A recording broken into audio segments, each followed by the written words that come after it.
Hi, this is E.T.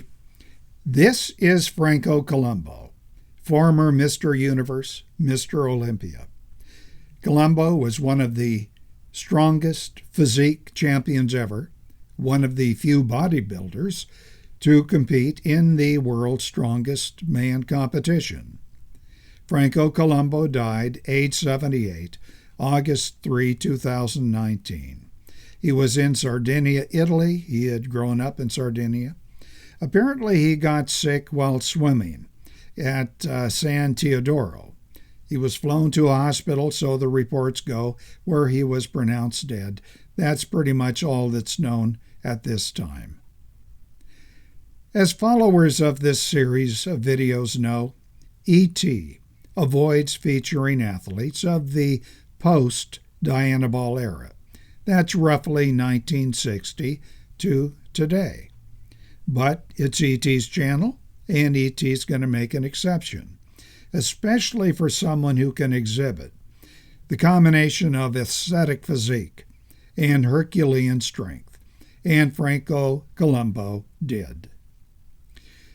E.T. and his lifting pals, back in the late 60s, early 1970s, became aware of Franco when Joe Weider in his magazines featured him.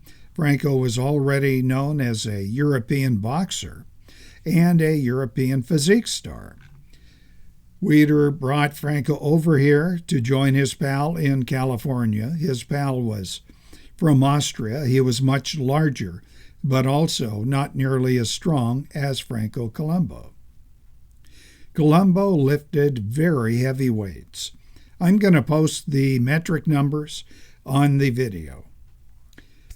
Franco Colombu could bench press 525. Now, back in the 1950s, the world record in the bench press was less than that in the early 50s, and it was performed by a man who weighed close to 300 pounds. Franco was usually between 185 and 190. Franco could deadlift 750 pounds, and that's very impressive for someone who did not have long arms. Franco stood at roughly 5 feet 6 inches, but he had a large upper man's body. I'm going to see if I can find the film of Franco hoisting up the back end of a car. That came from the movie Pumping Iron. Most impressive to those of us pursuing strength was Franco's participation in the 1977 Strongest Man competition. He went head-to-head with men weighing over 300 pounds. At the time, like I told you, Colombu roughly 185, 190 pounds. He did well in the competition until it came time for the refrigerator race. In other words, Franco and the other competitors had a refrigerator on their backs and they were running for time. Well, I remember well seeing Franco's knee buckle and him diagnosing his own injury to the announcer who was standing over him. And by the way, Franco was correct. He was at that time a licensed chiropractor. At that time in the 1970s, E.T. was working out only occasionally, and he was busy working and raising a family.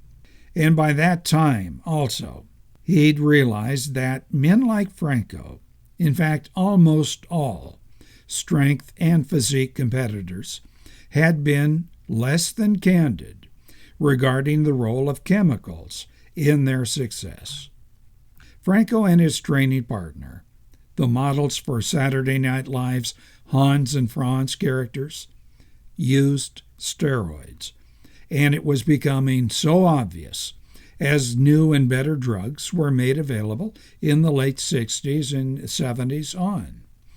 It was so obvious that those of us who trained naturally, in other words, relied on the body's own testosterone production, that we could not rely on advice from these so-called experts regarding nutrition, regarding workouts, regarding rest.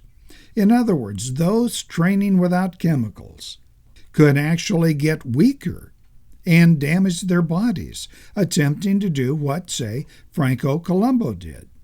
Which brings me to a theme that I've discussed before. Most of us eventually realize that the body speaks to us regarding what to eat and how to train. If you are a long-distance runner, something, by the way, that ET avoids, your appetite will likely move over toward the carbohydrates. If you work out heavy to get hypertrophy and more strength, odds are your hunger is going to be for proteins and fats. The body speaks too about when and how to train.